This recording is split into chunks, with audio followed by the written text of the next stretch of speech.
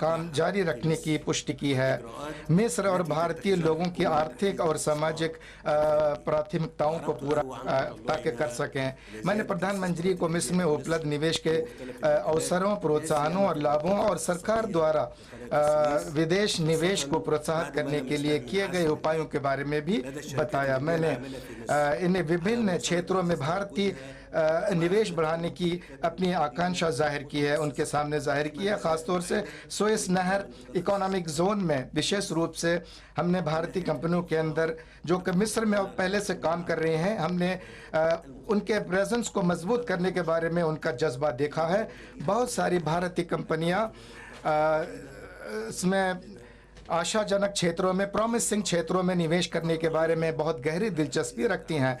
दूसरी ओर हमारे दृष्टिकोण विभिन्न क्षेत्रों में मौजूदा सहयोग को बढ़ावा देने और नए क्षेत्रों में साझेदारी की और को बढ़ाने पर हम सहमत हुए हैं, जिसमें रिन्यूएबल एनर्जी विशेष रूप से ग्रीन हाइड्रोजन के उत्पादन के क्षेत्र में सहयोग शामिल हैं। हम कई अपने क्षेत्रों मुख्य रूप से निवेश, उच्च शिक्षा, रसायन और दवा उद्योग, सूचना और संचार टेक्नोलॉजी और साइबर सुरक्षा में हमारे बीच सार्थक सहयोग को मजबूत बनाने पर हम दोनों सहमत हुए। मैंने प्रधानमंत्री जी को नियमित चैनल बनाने की ज़रूरत पर मुकम्मल दिया, जो दोनों देशों में सफल अनुभवों और इनिशिएटिव से संबंधित अनुभवों को के ज्ञान को आदान प्रदान को प्रोत्साहन देगा।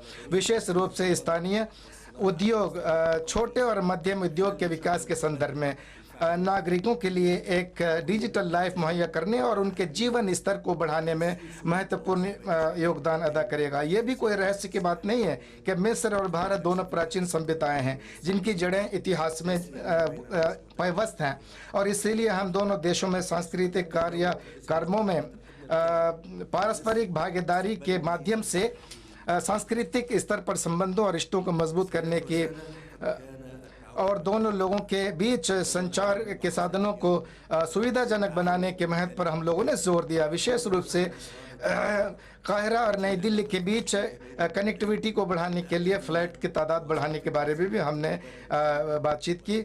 हमने महामहिम प्रधानमंत्री जी को कहा है कि हम मिस्र में ज़्यादा से ज़्यादा भारतीय टूरिस्ट को देखना चाहते हैं, उनको स्वागत करना चाहते हैं। रक्षा सहयोग आज की वार्ता के एजेंडे में शामिल था। इस क्षेत्र में सहयोग बढ़ाना दोनों देशों के बीच रणनीतिक संबंध शुरू करने की आम इच्छा का सबसे अच्छा प्रमाण है। जैसा कि हमने इस क्षेत्र में सहयोग को गहरा करने के लिए सामान्य संयुक्त अभ्यास, अनुभवों के आदान प्रदान और अतिरिक्त क्षितिज का पता लगाने के लिए काम जारी रखने की पुष्टि की है।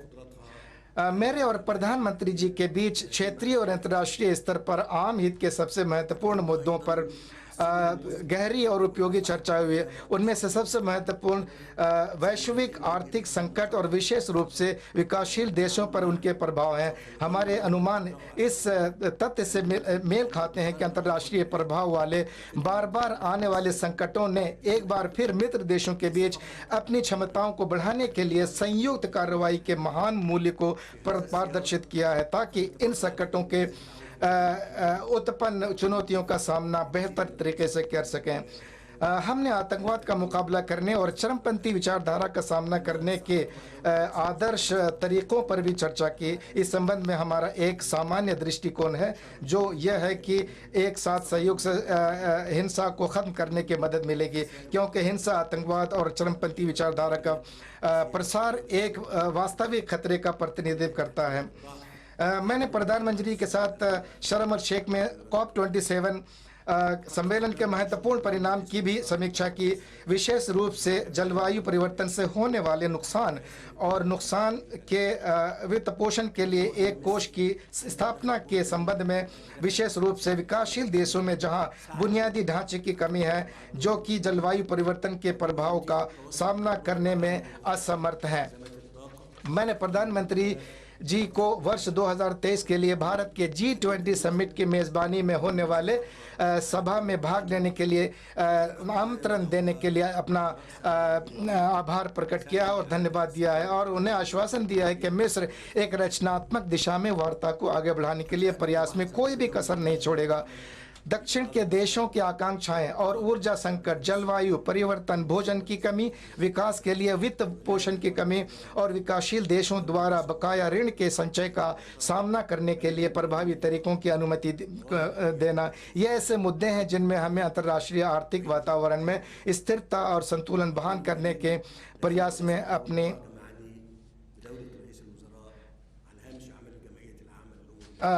मुझे अब भी 2015 में न्यूयॉर्क में संयुक्त राष्ट्र महासभा के मौके पर प्रधानमंत्री जी के साथ मेरी पहली मुलाकात अच्छी तरह से याद है। मैं उस बैठक से इस दृढ़ विश्वास के साथ निकला था कि भारत गणराज्य आपके नेतृत्व में आधुनिकीकरण और विकास में तेजी के से अनुभव कर रहा है करेगा।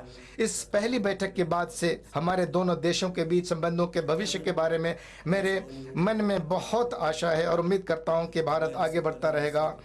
और आखिर में माननीय प्रधानमंत्री जी को मैं काहिरा में आने, उन तशरीफ़ लाने की मैं दावत देता हूं ताकि हम रचनात्मक वार्ताओं को पूरा कर सकें और जो हमारे रिश्ते हैं उनको हम स्ट्रेटेजिक पार्टनरशिप में यकीनी तौर पर बदल सकें। बहुत बहुत धन्यवाद।